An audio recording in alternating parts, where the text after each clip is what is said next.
to the toilet, so a bit tricky to find. If you go out there, the stairs, and then past the lifts, just in a little door through there. So that's that. In terms of agenda, you've obviously had a beer, or I hope you have.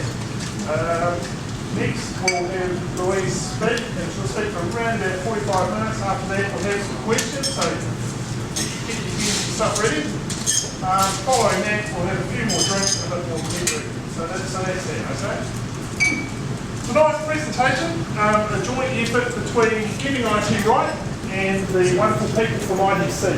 And of course, the topic, unlocking the potential of New Zealand business by aligning ICT with business strategy. So the two parties, IDC, market research company, well known in the international scene, done a tremendous job helping us out on this.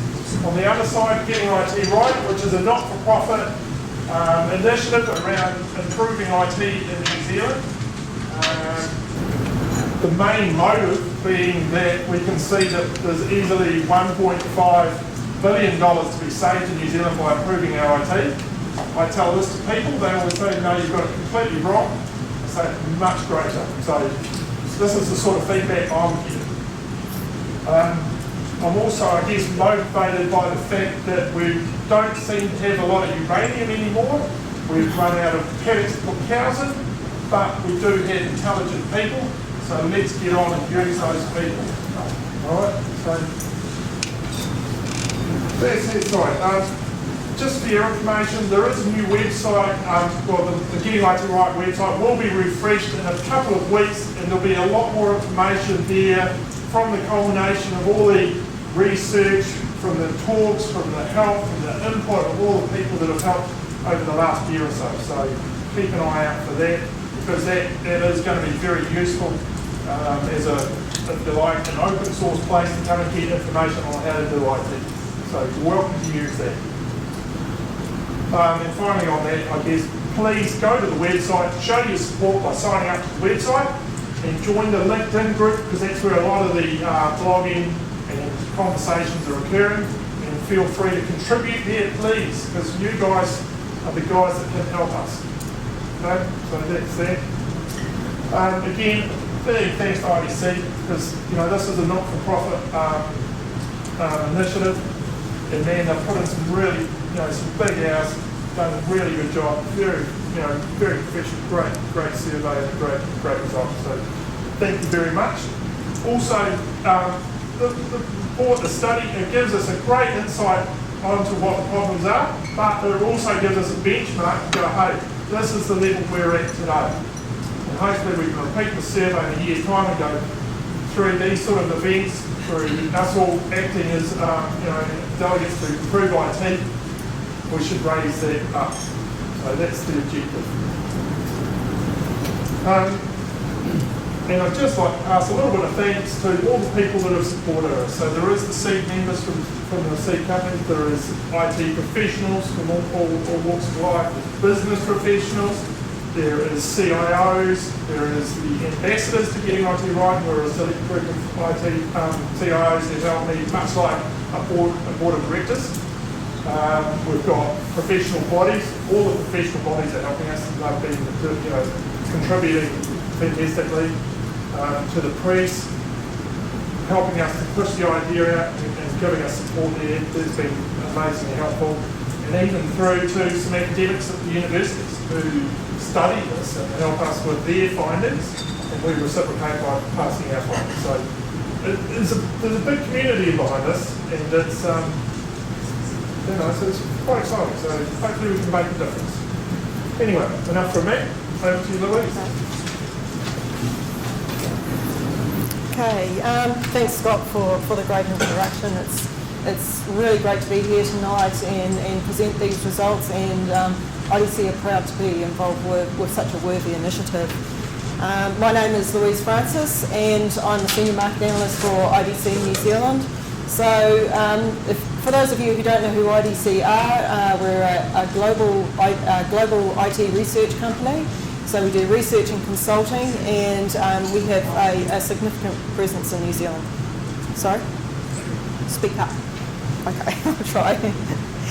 So tonight what I'll be doing is I'll guide you through the key findings of our study. We worked on a survey in November 2011, and we've been working on the results since November and putting together a report, and today this is the culmination of that report. It's presenting those results. So the study has been very high level, and some of the results may surprise you, some of them may not surprise you. And the presentation will be about 40 minutes long, as Scott said. So there'll leave plenty of time at the end for questions, so please don't be too rough on me. So at the end of the presentation, I think the report is going to be made available to those of you who don't already have it. And but if you have any questions about the report that I don't cover in this presentation, or if you think of something afterwards, I'll provide my contact details at the end, so you can contact me anytime after this presentation.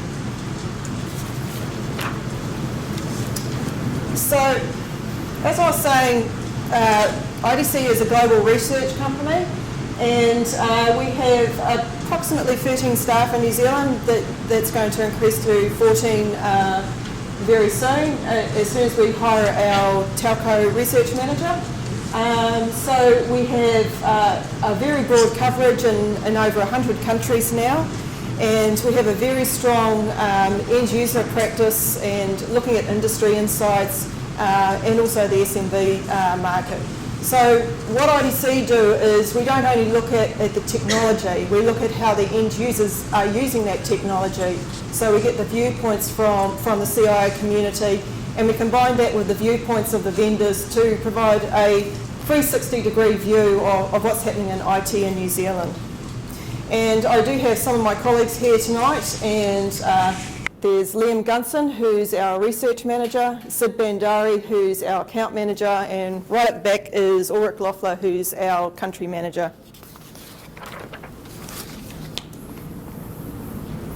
Okay, just a quick look at the agenda for tonight. So what I'll be doing is I'll be covering those key trends that we think are relevant that came out of the survey. It was a lot of information in the survey, but we've basically distilled that down to 5 key areas that we looked at. And this is what the purpose was to identify what the areas were that companies need to focus on to ensure they're getting maximum value out of IT and truly unlocking that potential in their organisation. So for those of you who are sticklers for the details, I'll just give you a quick overview of the survey methodology that we used. The survey was conducted online in November 2011. It went for approximately 3 weeks, and it was distributed mostly through first through an email, and then it was a word of mouth process of, can you please forward the survey to anyone else in your organisation who may be interested in taking part. So it was a relatively short survey, and that was to ensure that we got maximum coverage, as little dropout as possible, and we really wanted just a high level overview rather than getting bogged too much down in the details. So we interviewed we interviewed at all levels of the organisation. So instead of what some research does, like looking at just the CIOs or the executives, we also went right down to the end user level. So we looked at the line of business managers. We asked for just people who use IT in the organisation to take part. And I think it's this complete view of the organisation that's truly been missing from most of the research. So we had 374 responses. Not too bad for an opt-in survey. That there was an incentive, of course, that I think it was a mobile phone that was given away. And 284 of those responses had a dedicated ICT department. And these are the types of people who responded, and I'm not going to go into any detail because it's all in the report, but it just shows you a bit about the diversity of the people who answered the survey. So SMBs, well, what IDC defines as an SMB, which is less than 500 people, They made up about 2/3 of the respondents, and about 1/3 of the respondents were from business services. And on the other side, looking at organisational roles, about half were IT people, so that's CIOs, IT managers, and probably the reason that they have the bias in this survey is because they were the first people targeted in terms of delivery of the survey. C-level executives and line of business managers made up about 1/5, and end users accounted for about 1/5 of the respondents. Is there a breakdown from where they got the information from, or No. like LinkedIn or something? No, we didn't actually look at that because it was a word of mouth thing. We wanted to try and make it as simple as possible, and we just said, where are you from, rather than asking them where they got the information from. So, yeah. So, what we wanted to look at and see was, we keep hearing about it, that there's this gap, there's this misalignment, it's occurring in the business, it's a big problem. And we asked, is this gap really as bad as it's supposed to be? So we looked at the key areas of concern, and we sought to answer the following questions, like how aligned is IT to the business strategy? Is there any accountability in the business for delivery of IT projects and whether they fail or not? And what is the current value that is derived in the organisation about technology? Are end users really happy with the tools they've got? Are they happy with the delivery of IT services? So I'll present the key findings in a lot more detail, obviously, during this presentation, but I thought I'd just pinpoint the key areas where we identified the gaps. So timeliness is a huge concern in organisations, and this is about getting IT projects delivered on time. There's also some discontent with IT service delivery, and basically the lower down the organisation you go, the more unhappy people are with the level of IT service that they get in the organisation. A lack of accountability. Now this was a big area, big gap that we identified, and this is still prevalent in organisations. And IT inclusion in the strategy development. Now we always hear that the CIO must be involved in the executive team. They must be involved in the development of strategy. But what we found is there are mixed results here. Yes, it is occurring, and it is getting better from IDC's experience. But there's still a gap there, and it's very much a perception gap rather than because we've got different responses from what IT was saying, and then when we talked to the CEOs and the CROs, they had a very different perception about IT's involvement.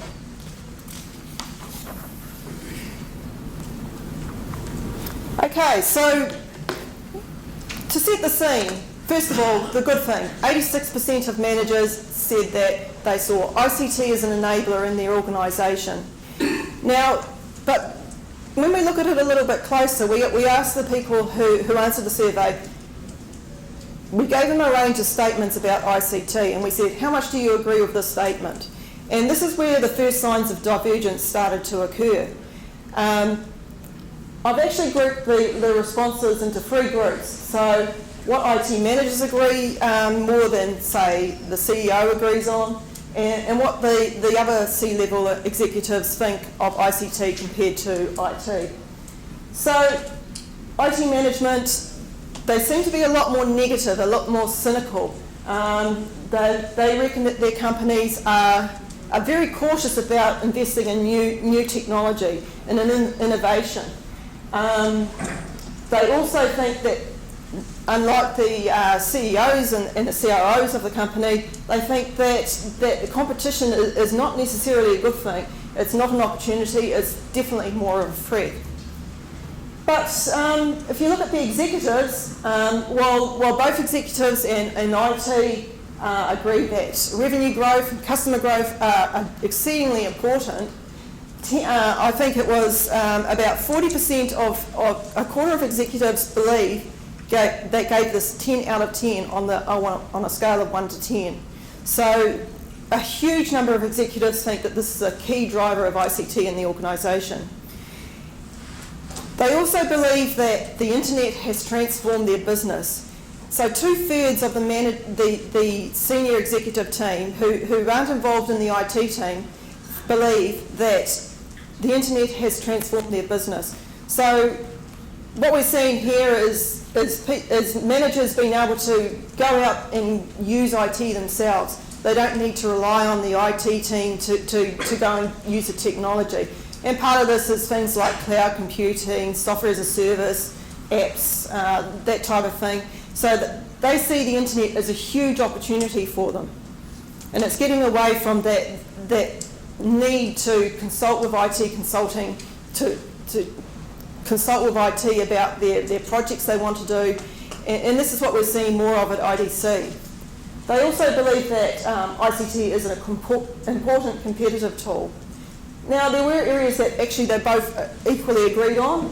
They both agreed pretty closely that ICT is used to manage costs and efficiency. They're also increasingly interested in outsourcing and hosted solutions. And leading on to this, they also prefer to delegate ICT wherever possible so that the business can focus on what they're good at. So unless their company is an ICT company, they're saying, well, hang on a second, we should be just giving this to somebody who can manage it themselves, and we can focus on what we're really good at and what we're competitively differentiated at. So I'll look at some project delivery outcomes first. So this is things like timeliness, meeting budget, and meeting end user needs. First, a high level look. First glance, not too bad. 72% are on budget, 78% are meeting end user needs, but 62% of all projects. And 62% of all projects are on time. This doesn't look too bad actually when you first look at it, but remember that this is every single IT project that they do. This is from their upgrades, their maintenance, everything, the nuts and bolts of it. But if we look at specifically at the top 3 projects that they've done in the last year, so these are the priority projects, these are the transformational projects, these are the ones that matter to the organisation.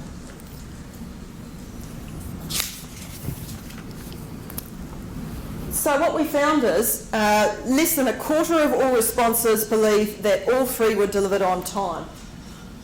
But look at this. 16% said that no priority projects were delivered on time, and 39% said one or none of their priority projects were delivered on time. This is where the issues are lying. It's not necessarily in all IT, because that's an average result. It's to do with these priority projects, and these are the projects that companies see as really building their business for competitive advantage. So I won't go into too much detail, but there are differences between IT management and other executives, and IT executives seem to be a lot more cynical when it comes to meeting timeframes.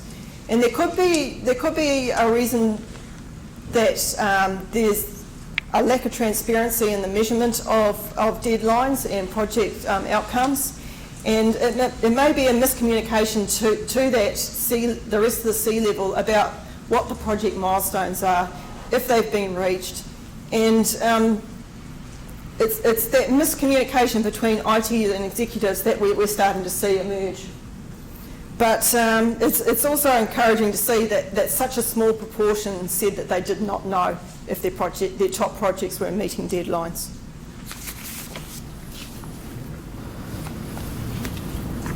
Now, talking about budgets, yes, they are a concern. It's not quite as bad as the timing. And keeping to budgets have major implications for gaining future approval on projects. So with these top 3 projects, it's absolutely critical that budgets are maintained as closely as possible. And this is going to be particularly important through the next year when economic stringency initiatives and that are still prevalent in the organisation, and maybe even into 2013. So there's still that frugality occurring in the organisations. So as shown here, the perceptions of meeting budget requirements is relatively similar between executives and IT. And only a third of both groups stated that all three top projects met budget. And like with the timing, this is probably not good enough. Unfortunately, 25% of the respondents stated that one or none met budget. Again, IT managers were less likely to believe that these projects are meeting budget, and again, it is probably due to they have complete transparency into project costs, whereas the C-level, the rest of the C-level probably doesn't have quite, unless they're actually involved in the project, they may not have. So this is remember this is a perception type thing. It's not, we haven't actually gone out and asked them to go and look at their projects and identify which ones are on time. This is just you're doing it now, what do you think? What's your perception? So perception might not necessarily mean reality.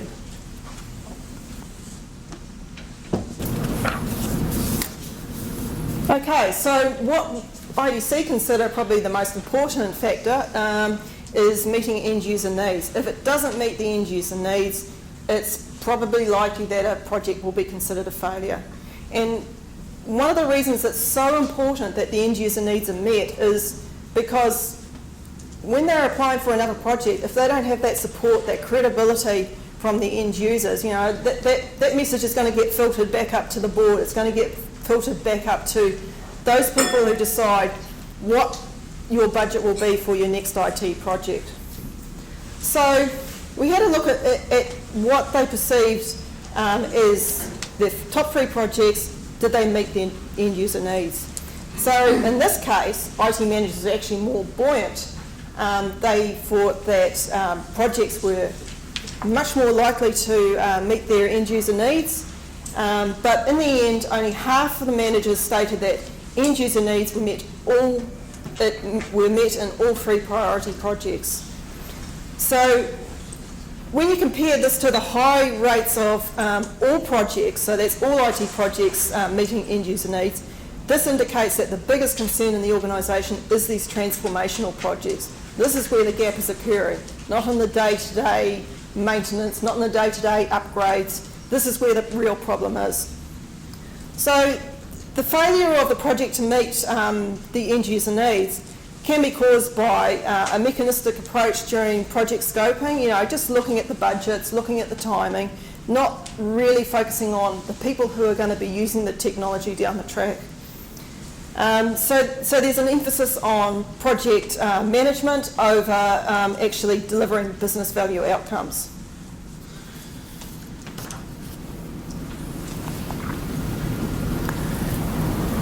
So as I said before, 83% of managers say that ICT is an enabler of innovation in the organisation. But when we look a little bit closer, what we're seeing is IT managers don't think that their organisations don't necessarily believe that. So only 77% of the IT managers who we interviewed, only 77% said that they believe that their organisation viewed ICT as an enabler of innovation. And this again suggests that communication disconnect that I've been talking about. It's about understanding the strategic value that the role of IT is placed on the organisation. And it also demonstrates the need for the CIO to become more focused on the visionary aspects of their role and getting out there and shouting out, this is what we're doing, this is how we're enabling the organisation. When we asked them how their budgets were distributed, on average, most of the respondents said 40% of their IT budget was dedicated to new services and innovative services and new services. And this seems pretty high. Most of the other IDC research that we've had over the last few years, both locally and globally, they've put that figure at around 30%. So we think that this is probably a little bit optimistic. but it also reflects the growing awareness that innovation is a key aspect of their budgets, and they need to focus on those metrics to keep that momentum going, to keep that investment in innovation, and make sure that continues. If they're not meeting those metrics, they're probably going to be less likely to get money for that innovation budget.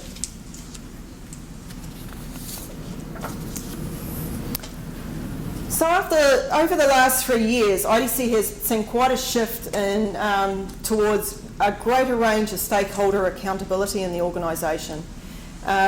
We're seeing more proactive involvement of non-IT and line of business managers, and with this is coming the need for shared accountability. A few years ago, if we asked CIOs who was accountable for an IT project failure, they'd probably say, well, it's the IT department, it's our project, we're responsible for the failure. But more and more what we're seeing is this line of business managers coming in, it's the COO coming in, the CEO. And so what we thought we'd do is we'd ask them about how are the models of accountability shifting in your organisation. So from this, it can be quite hard to read this graph, so I'll just go through the key trends that I've got on the right. So the more senior the manager, the higher the demand for accountability. Half of line of business managers believe no one was held accountable for the top 3 projects. 31% of all managers believe no one was held accountable. And most worrying, 40% of IT managers said that no one was held accountable for project failures. Now these figures are way too high. If projects are going to get approved, if they've got they need to have this accountability to ensure that future projects come online, these metrics that I was talking about before, part of the reason that they're not being reached is because of this lack of accountability. But you also need to be a little bit cautious when interpreting these results, because when you think about the people who said no one was held accountable, now what are the reasons for people saying that? Is it actually because no one really was held accountable, or is it because they don't know who was held accountable? But in effect, saying that, it means exactly the same thing. If you don't know who was held accountable, then it might as well be I do not know. Right, so as I was saying earlier, the end user, we believe the end user satisfaction is the prime objective of the IT department. Yes, budgets are important, timing is important, but in the end, if the end users don't want to use technology, they're going to start going somewhere else. And because people are more aware of technology, they know how to use technology, they know how to access technology, this is going to be a key area that we need to look at. So we asked the end users, how satisfied are you with the tools you're getting? Are you happy with the tools that you've been provided in your organisation to get your job done? And 68% said they were satisfied or very satisfied, which isn't too bad. But when you look a little bit closer, yes, 25% are very satisfied, but 25% are also very dissatisfied. And that is a worry, because these are the people who are going to go rogue on you. They're going to cut corners, they're going to go out and they're going to buy their own technology, their own apps, they're going to get totally off the track. If you've got an IT roadmap that aligns with the business strategy, then this can derail the whole thing.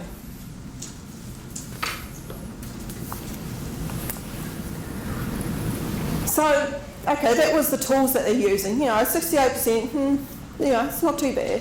But then we asked them, well, what do you think of the service that you're getting in the organisation? Are you satisfied with the service that you're getting? Is the IT department really meeting your needs? And there were mixed perceptions of IT service, in these results. But dissatisfaction grows the further down the organisation you get. So while the CEO and the COO might be happy, when you get to the line of business managers, they're less happy, and when you get to the end users, they're even less happy. So user expectations of IT performance in the workplace have increased as their familiarity with technology increases. So they know what IT can do. They know what they can get from IT. They think, well, you're not providing it. Why should I go for you? Why can't I go somewhere else? So measuring end user success, end user satisfaction is seen as a primary indicator of future project successes.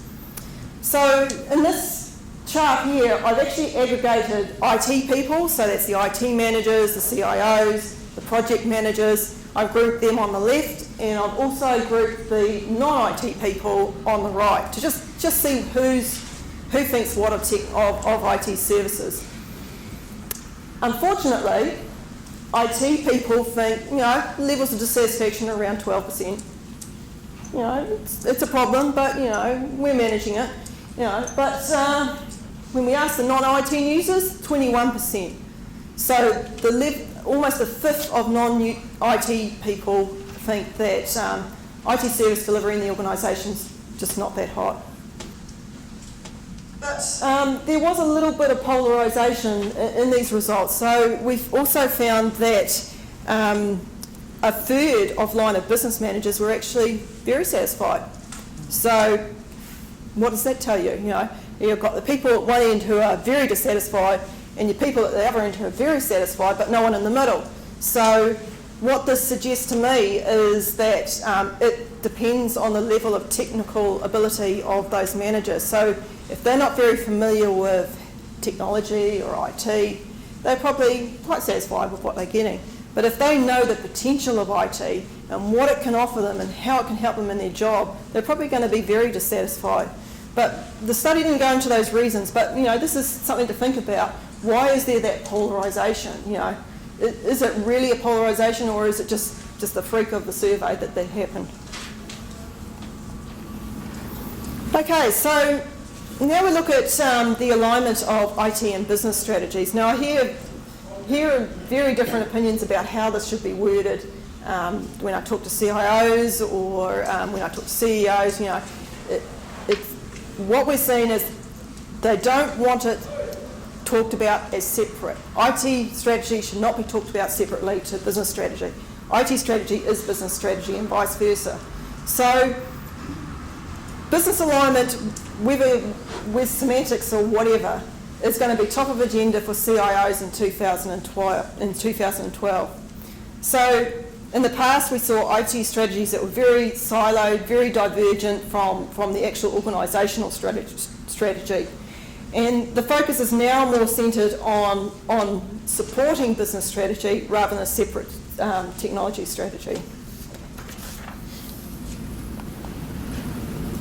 So we asked the two groups of people. We asked the IT managers what they thought of the level of involvement of the CIO with business strategy development, and then we asked the non-IT executives what did they think of the participation of the CIO in business strategy development.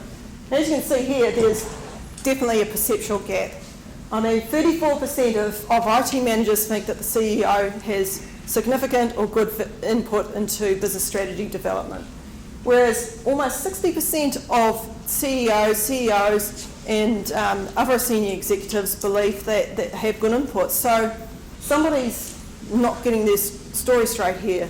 It is a perceptual thing, and you have to ask the question, why is there this gap?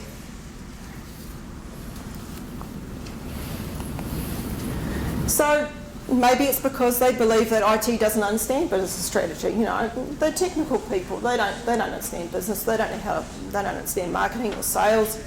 So we asked them, what do you think of your CIO? Do they understand business strategy, or are they completely in the dark?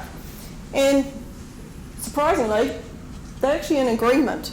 They're both, about 2/3 of each group said, yep, we think they've got a good or very good understanding of business strategy. So again, we say, why do IT people perceive that the CIO has not got that involvement? Okay, so now I'll just have a quick look at IT leadership and the C-suite. So as I was saying before, IDC is seeing more and more of the CIO involved in the senior executive team, that they're more involved in business strategy development, and surveys year on year show that number of CIOs reporting to the CEO is actually on the rise. So I thought I'd put this up as pretty much graphical representation of what we see is happening to the CIO role. So originally the CIO was very much a technical person, very much keeping the lights on. You know, they had no power, no say in business strategy, that type of thing. But what we're seeing emerging is the CIO as a leader, and it's a more coordinated role. You know, they're in with the team, they're part of the team, they're an equal member of the team. And this is what IDC are seeing coming through in their research time and time again. And this is happening over the space of probably less than 5 years that this has happened. And part of this is the inclusion of the CEO and more accessibility to technology, I think.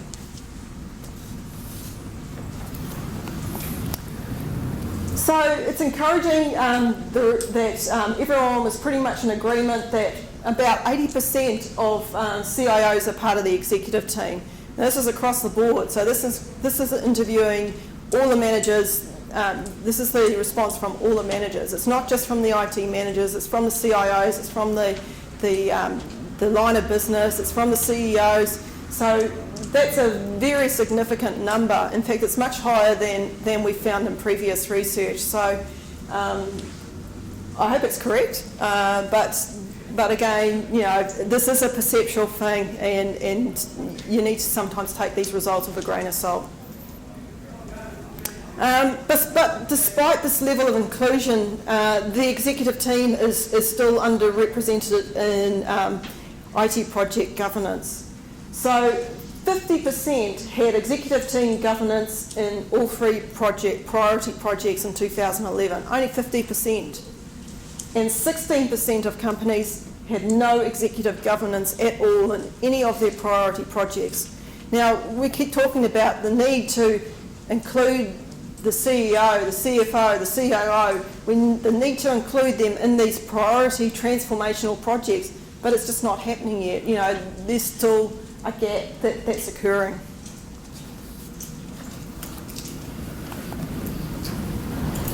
And this exclusion is weakening the alignment of IT projects to business strategy. And this is just a very simple diagram, and it just shows that non-IT executives, so the CEO, the COO, etc., only less than 50% believe that IT projects have a business case that's aligned to the business's organisational strategy. But IT managers think, we're not doing too bad, you know, 62%, you know, that's pretty good. So there's definitely a mismatch of opinions there. And in part, we think that a part of that is that many of these business cases are very technical in nature, and they don't adequately address the business outcomes that would normally be in a business project. So if the CFO was implementing a new finance system, not necessarily IT, you know, he'd be talking about things like, you know, return on investment. He'd be talking about revenue. He'd be talking about sales and that. But IT will be talking about technical things, you know, saying we'll increase speeds by X%, that type of thing. So there's definitely a mismatch there, and it's definitely an area to explore further.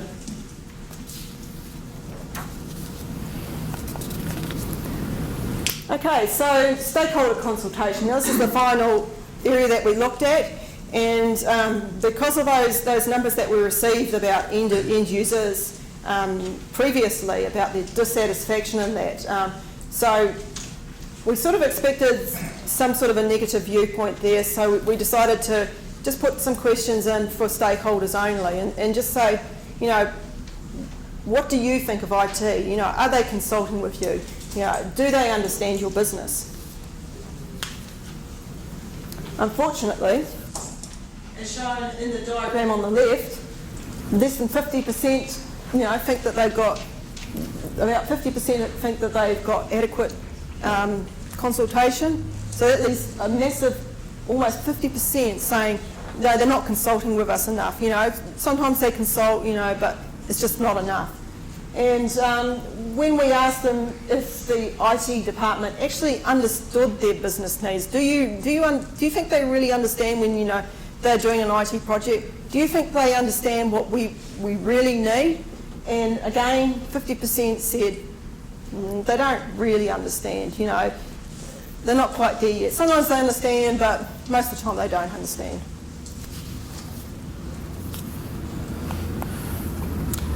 So it's this disconnect that will prompt end users to deploy technology outside official IT channels. So as I was saying before, these are what we call rogue deployments, and they can create a real headache for IT departments. So to test this theory, we asked those end users, have you implemented an ICT solution, big, small? We didn't actually specify how big it was, without the involvement of the IT department. And over a third said that yes, they had, and a further 4% said they will consider it in the future. Now that's quite significant. That's a significant number. And when they did say that, we said, well, why did you do it? And it's the things that we thought would come up. It's inflexibility of IT. It just takes too long. It takes too long to implement. It takes too long to approve. I just can't be bothered. It's easy. I can do it myself. I don't need IT. They just don't understand my needs. But fortunately, you can take heart that only one person said it was to use inappropriate tools. So these responses suggest the line of business managers are keen to work with the IT department, but flexibility and timeliness and just ease of access to IT is missing. Now finally, before I go to conclusions, at the end of the survey we asked them to say, what 3 words would you say sums up IT? Just the first 3 words that come to your mind. So as you can imagine, we had a huge response, and we had some remarks that haven't actually been put in here, like IT are morons.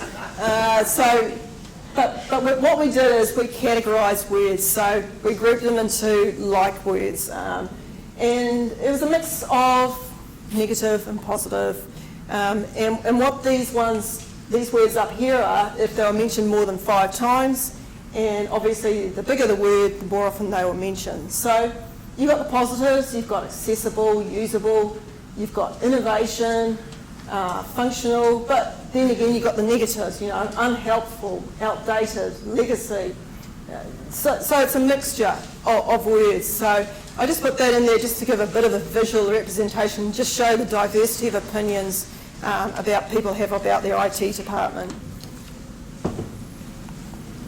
So I'd just like to summarise the key areas of alignment that we've identified through the study, and some very high-level guidelines on where you can start to address these gaps. So because it was a high-level study, it's a very high-level approach here. So late, over budget, end user mismatch. So what we're saying is you have to be able to measure so you can manage. And this is about getting the metrics right, getting them right at the start of the project, not halfway through the project, and continually measuring the progress.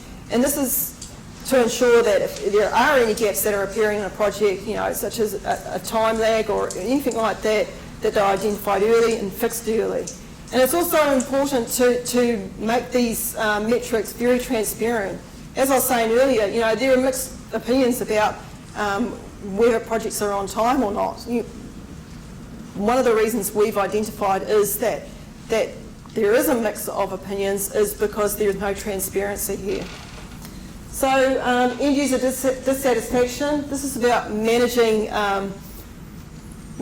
expectations and perceptions of end users. So this is because the opinion of IT is very high with the executives from the survey results. The perceptions need to be managed more at the line of business and the end user. That's the part that's getting ignored. CIOs and IT managers, they're building this relationship with the executive team, but they're losing sight of the fact that the end users should be part of the focus. And this is an area that's been ignored.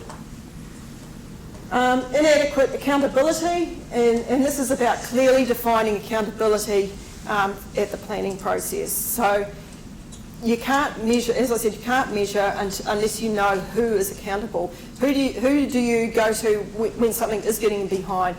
Who's going to wave the stick and get things going? IT segregated from business strategy roadmap. So IT needs to make IT at the heart of business transformation. We keep talking about business transformation, and IT needs to be at the centre of that transformation. And finally, IT exclusion from the C-suite. So misalignment can be caused by IT's exclusion, and part of this is the fear of the unknown. We hear all the time that they're the technical guys, I don't want to look stupid in front of the rest of my colleagues, so I won't say anything. I don't want their opinion because, I won't understand what they're saying. So what we're saying is that both executives and IT executives need to get together and have these conversations and move outside their comfort zone and engage. And IT must ultimately learn how to translate the language of technology into the language of business values. So with that, I'd like to conclude with this presentation, and I'd like to thank you once again for coming and sitting there and patiently listening to me, and I'd like to open the floor now for any questions that you have. Thank you so much to IDC for undertaking this. My name is Ian Howard, I'm an independent. When you're looking at user satisfaction, it's really a question, I think, about how did you work through, given that user satisfaction is often quite low, if a transformational or innovative project is successful, sometimes it's what's the logic around that? So are you saying that user satisfaction is the major measure of a project's success? It's not a major measure, but if it's too often projects are focused around quantifiable metrics such as, we stuck to budget, we stuck to time, therefore the project's a success, and they leave it at that point. And to us, it's like, it's missing that it's still not quite there. That's all very well. The board might think, great, it kept on budget, it kept on time, but if you use stuff as a user, you've got a white elephant basically. Did you find is there another measure, for example, that the board or the executive might be happier with as an indicator of a successful outcome compared with user satisfaction that goes beyond on time and on budget? Met the benefit? The metrics, these are the three key metrics that we identify. Obviously there are metrics that are appropriate for different projects, and different organisations will have different emphasis. So a technology-heavy company might have different metrics than say a services company that just uses a laptop and uses spreadsheets. So it's quite difficult. We did focus on those three things just to keep it simple. The board may have different opinions, and that's something to explore in future research. But also don't forget that the board and other managers, they get that information start to trickle up the ladder to them. If they hear over the water cooler that God, that system's a dog. What the hell did we implement it for? Then they're going to hear that and they think, well, something's not going right. Can I just add to that though, sorry? I think the other thing I see, because I get a different perspective to IDC, and then I've been talking to you guys, and one thing I keep seeing is the lack of a clear business strategy. So if you don't have a clear business strategy, how can you devolve that into sensible projects, which then the business gets taken along with to meet that strategy, right? So that's the core problem. And then it really falls back to just simple good management. Because if you've got a clear strategy and all your people are coming along, you're going to be happy, right? If they buy in. Well, that's right. But if therefore the strategy correct? So it does get quite complicated. The major issue for dissatisfaction is users' resistance to change, which is a human aspect that's always. This is all about people. This is just about people. So. And that's one of the things that we've identified, that it's not just, do the project and then you walk away. IT management has to look at that change management process, that cultural change that's required with many that's of normally these. Out of the scope. That's normally out of the scope of IT. That's the line of business now. That's what we're seeing IT needs to get more involved with. Well, that's an interesting conclusion. So saying IT needs to get much more involved with the functional change management. Yep. But surely those that facilitate that, you've got to have the C team to understand where the IT is coming from and really write the job description. Yeah. We all know. Which comes back to having a clear strategy. Which comes back to what I was saying about the CIO as a leader. If they want to stay as a technical person, just following, what the rest of the board says. So, but do they really want to be a true leader? True leadership comes from leading. So some old figures that I have from UK GTI, 70% of projects fail. 70% of the failures fail because of change management. There's 49% fail to change management. And quote, that's not IT's problem. well, it is. Well, I kind of get the impression we're kind of skirting around something. We're all in a room of people who have vested interest in this topic. Do you have any inkling about these user dissatisfaction on time, on budget, with the rest of the executive team and the board, how much they actually care? Or is it just a, as you say, conversation about water cooler, oh, that's annoying, but really, I'm thinking of customer acquisition, so that gets filed away, sort of thing. It comes down to pressure on budgets. If they've got a choice, they've got two budgets on their desk, and one's from IT and one's from, say, finance department or customer services or whatever, and it's a 50-50 shot between the two projects, but they've heard something negative. It can be as simple as that. But this is all anecdotal. This survey looked at specific questions, and without actually going out and interviewing people in more depth and understanding the drivers behind their answers and talking to those people directly, it's really hard to actually gauge that. I'll just add comment. I think a big part of this is business philosophy. And are we driving our companies with the correct philosophy? Are we encouraging people to do the right thing? Are we motivating them to raise issues and stuff? Or are we driving them by budget and time? What do our shareholders want? They want us to give value this year. What does that mean? Time and money. They don't go, I want value in 5 years' time. So we're a bit stuck by our... A lot of the project we do, the benefit is very difficult. The classic one is regulatory implementations, right? You just got to do it. Who's going to put value on it, right? That's right. And the other one, which is really tricky, is you've got to upgrade your Microsoft software. Management is totally disinterested. You've got to decide whether you're going to run with PCs and unsupported. And that's communication between IT and business. Because Well, if you haven't got good services, you can't deliver a good project or a service. All management thinks about Bill Gates as he made bloody millions. Question, have you got any thoughts or information about how skill needs are changing? So things about understanding of what those skill needs are, both in IT and in the business, because it occurs to me that a misunderstanding about exactly who needs to be there and what skills they have could lie in some of this interface issues. You get me going there. So this is a big problem. This is part of the Getting I.T right website. It's what I call certification, but education, whatever you like to call it. I think that we are totally missing a recognised standard of education, much like the accountants have their chartered accountant, engineers have theirs, doctors have theirs, all professions seem to have theirs except us, and we're missing this.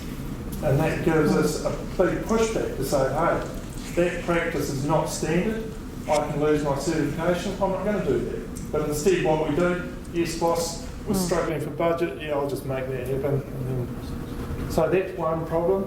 I think another bit of this problem is that we say we've got skill shortage, etc., so we go to the universities and really just take from the universities, when how many of you guys came straight out of university? No one, you know?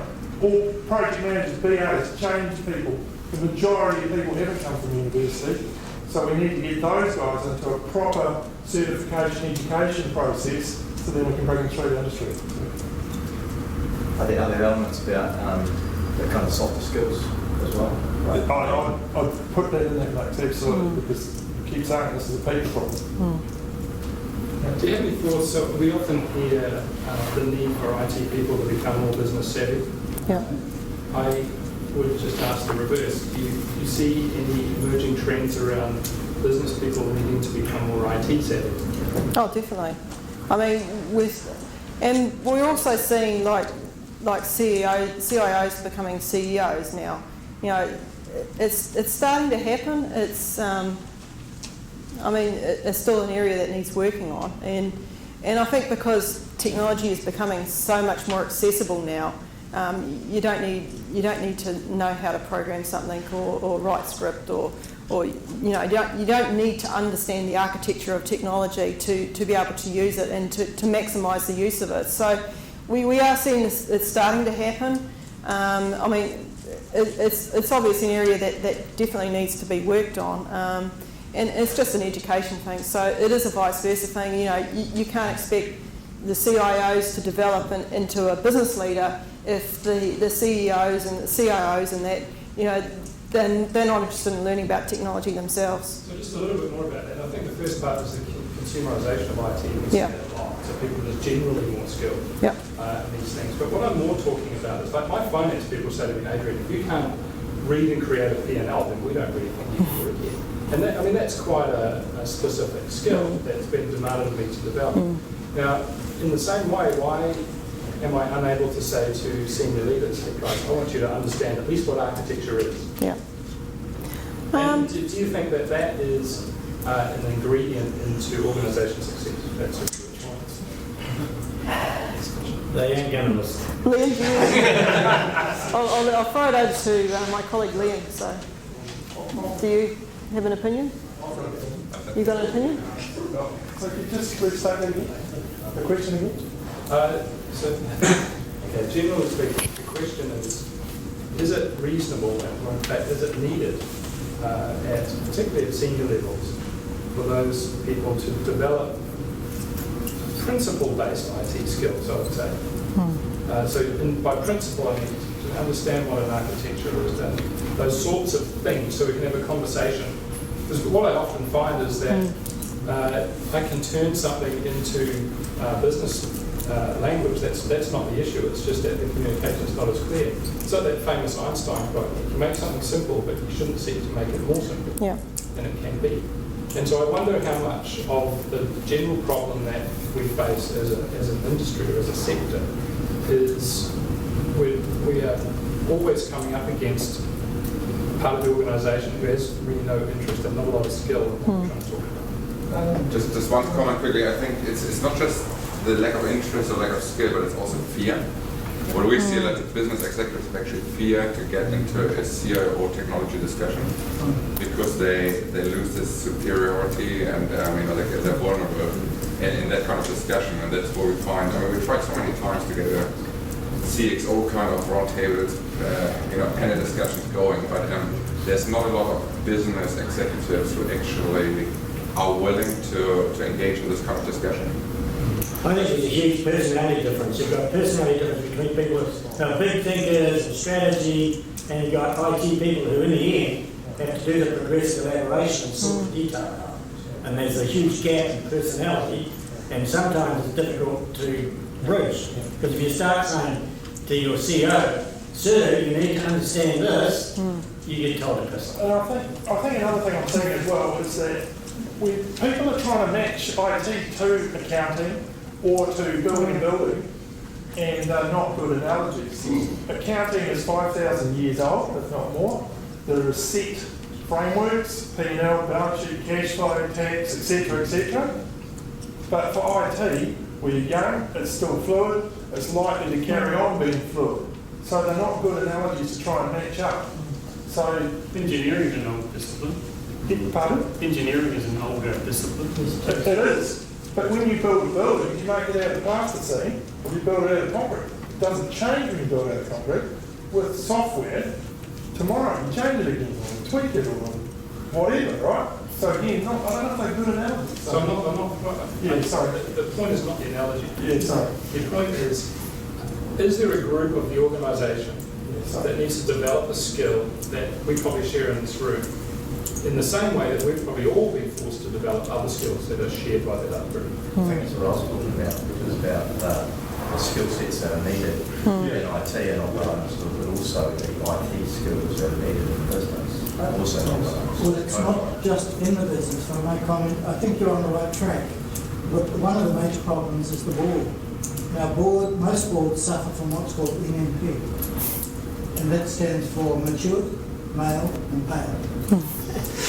And there aren't a lot of IT skills at the senior board level. So that will persist, I suspect, until IT skills start to percolate through to the MNP level of the board. I don't know how that works. And might I suggest that the executives don't need to actually build the skills, that you need to build the trust. And in building trust, you bridge, you build the bridge, and they'll trust that you're going to take care of it. Because like somebody said before, at a high level, I just want to take care of it, sort of. Now, if you're honest with them, and it's going to cost $10 million more than they expected to cost, but you're going to deliver the result, and you built the trust, and you built the history, they'll bank on you every time. Yeah. First-hand experience. 100% agree, except to say that half of the project's success is about change management. And those guys need to be involved in it, and they need to understand why they're involved. They need to understand their role in it as well. Yeah, so I totally agree with 100%. There should be no such thing as an IT project. Every project is a business project. That's It's right. an IT Yeah. But it's team. I was just wondering whether we're jumping to, some conclusions with this research. I know, you said that 16% of projects didn't have representation from the business executives. Do we know that those projects weren't the same ones that were delivered on time, on budget, with high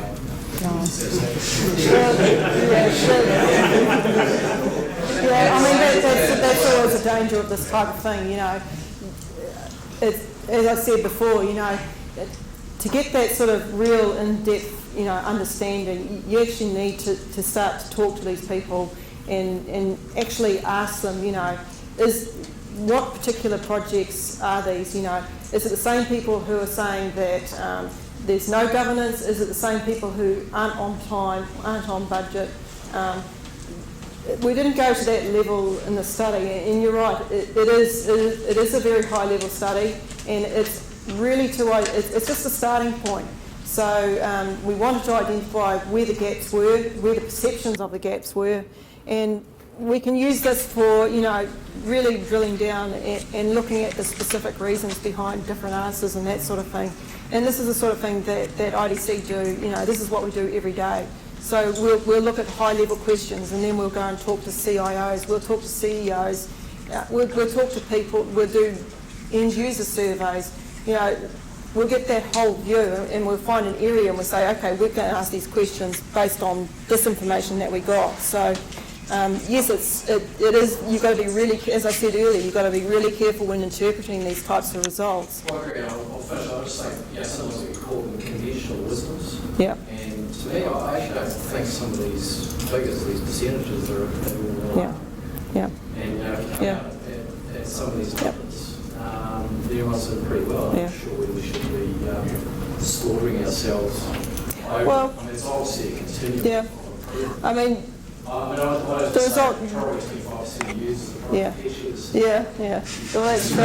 Well, the other thing is, it'd actually be interesting to compare what they said about the, what did they say about IT projects, say how does that compare to other business projects, is this the norm, is this better or is it worse, Maybe we should all just be happy.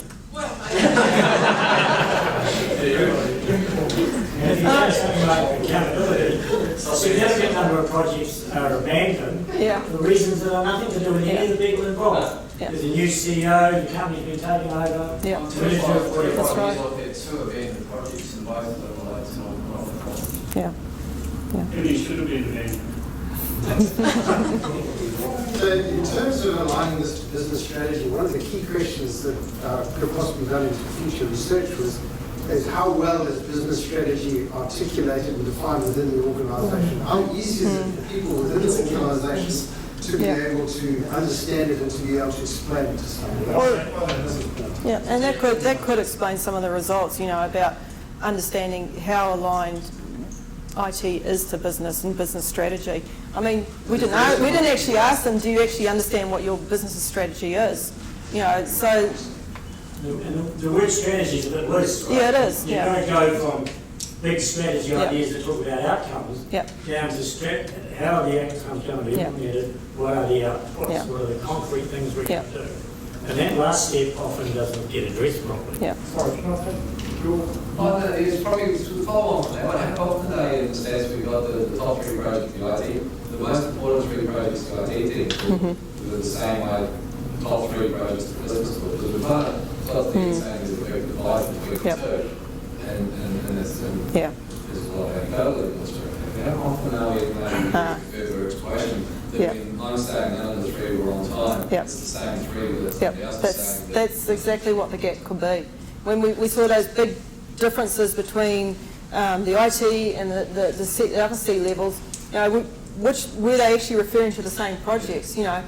They may think, so IT might think a priority project is making sure that a CRM system gets installed. But what's the board or the CEOs in that think is a transformational project? They might be saying, well, it's something that increases our revenue, so that's my priority project. But that's a gap in itself. Because that, drills into this line between business strategy and IT project IT strategy and the priority projects that are not business IT.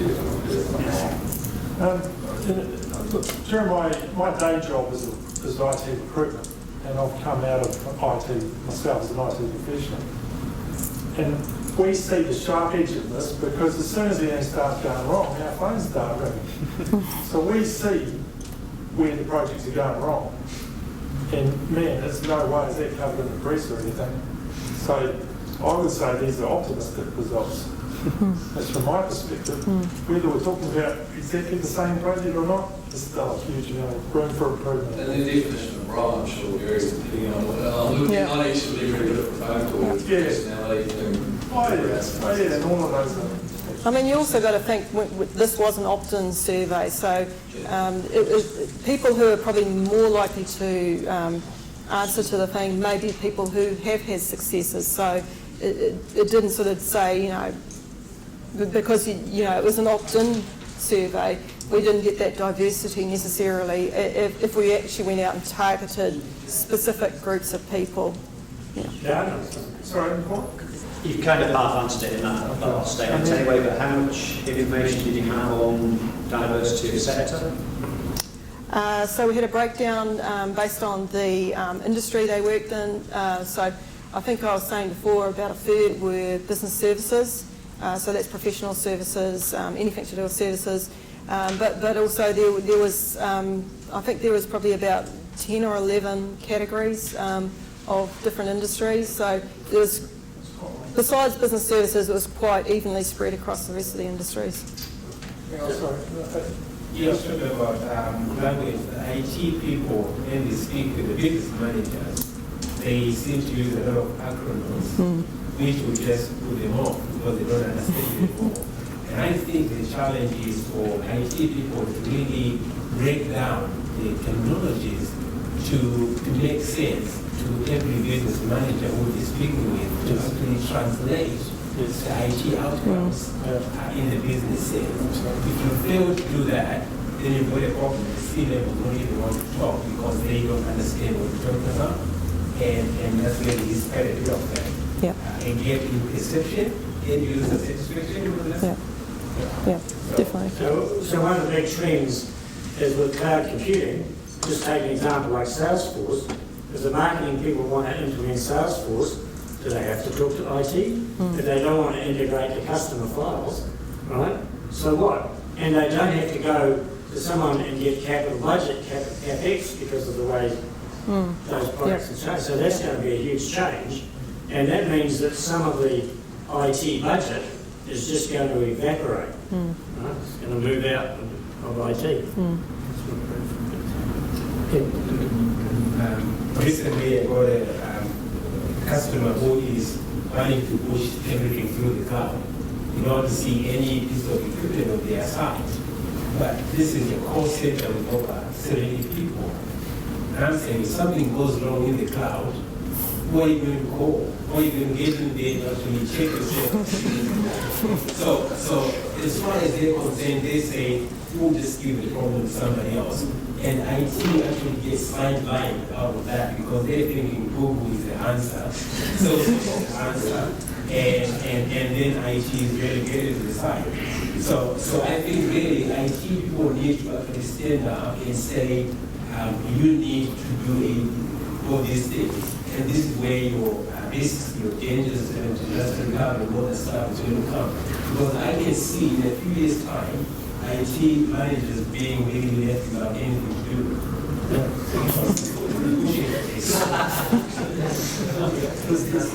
can think of one or two projects that I outsourced that didn't work.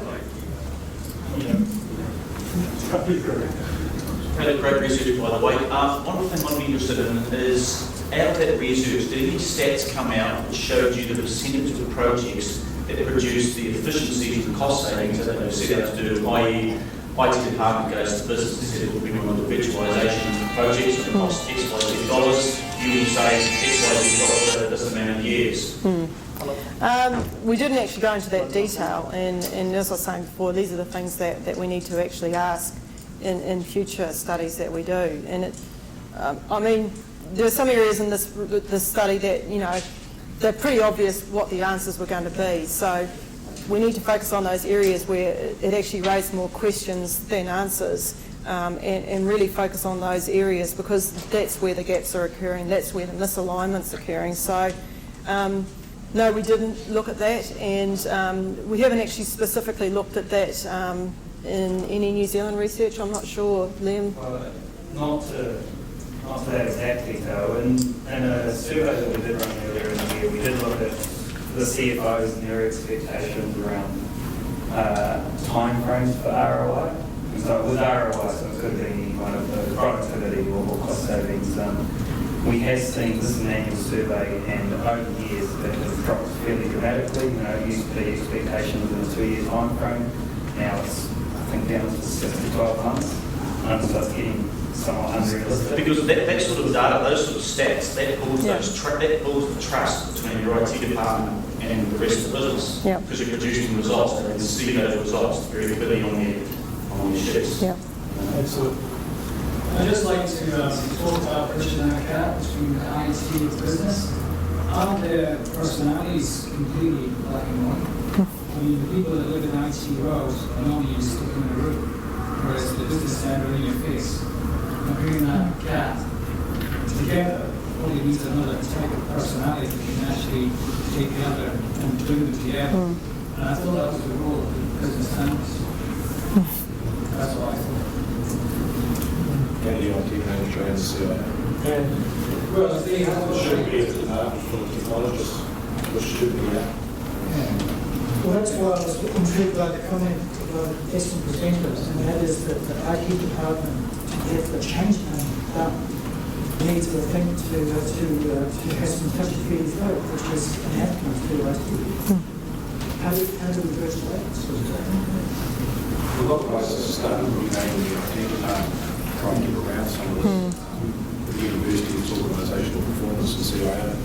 Others have gone to business solutions departments and all sorts of other names, because it's not just around technology anymore. It's around business transformation. which IT is a part of. Reality is it doesn't really matter what you call it, it's what the outcomes are. But from the stats here, how much, what sort of percentage do you say was outsourcing in WhatsApp?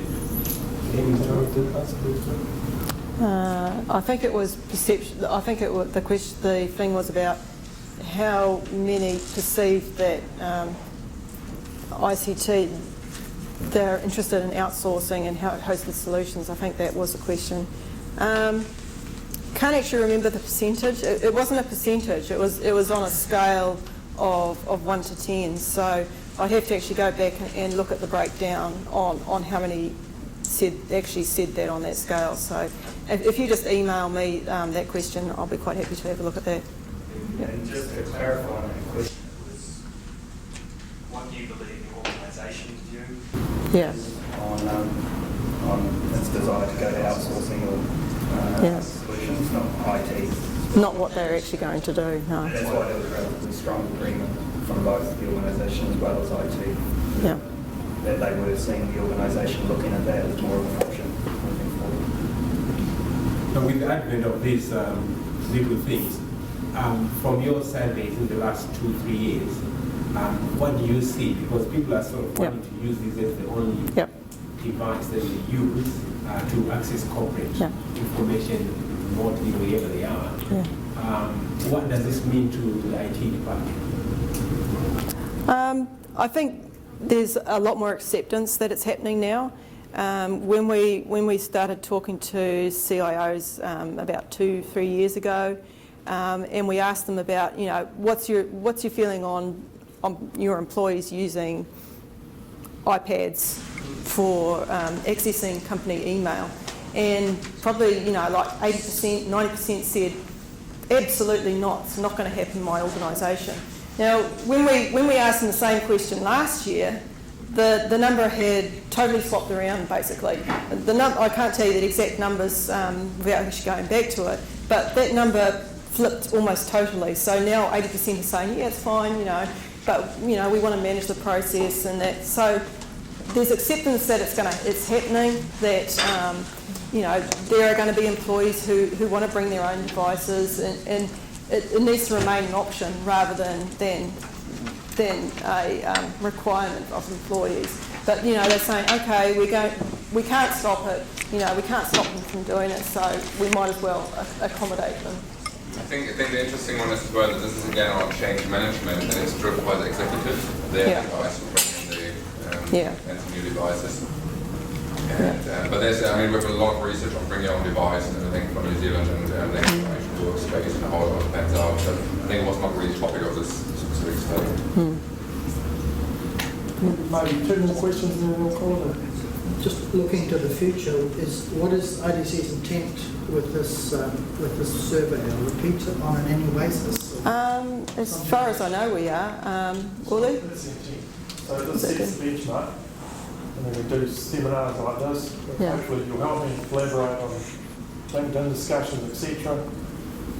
And we are going to run a series of events over the year, breaking this topic down into pieces, much like governance and philosophies and business maturity and different topics like that. So trying to raise the awareness, not to raise the awareness. One more? No? Okay. Well, yes. I think there's a major problem in New Zealand, and I'm going to classify it as groupthink. There isn't enough original thinking and doing things different ways. And there are huge areas that are coming up. Google and a number of other companies are going to have near-field communication, cashless transfers, right? So we have the potential to have a cashless society. We have the City Council wants to put 1925 trams up Queen Street. Google can offer us driverless cars. I mean, we're just stuck, right? And it really concerns me that we need to get a lot of group of people together, hopefully this group, and say, let's do something really forward thinking and not just manage what we do now. Yes and no. I think at first, I think the theme here is that let's start to crawl first, then walk, then transform. So I think we've got a job here to get our users, even IT users, to get some trust and some confidence in us. And once we've got that, delivering reasonably If you deliver the right product, look how quickly it changes. You deliver an iPad and something, right? Apple is manufacturing 377,000 iPads a day, iPhones a day. Right. Thank you very much for your time. And again, please don't let us be the last time you talk to us. Keep talking to us because it's your information that I gather, and we do these things. So without your support, we're not going. There's a big road to head down and a nice big rainbow there. So let's go for it. Thank you.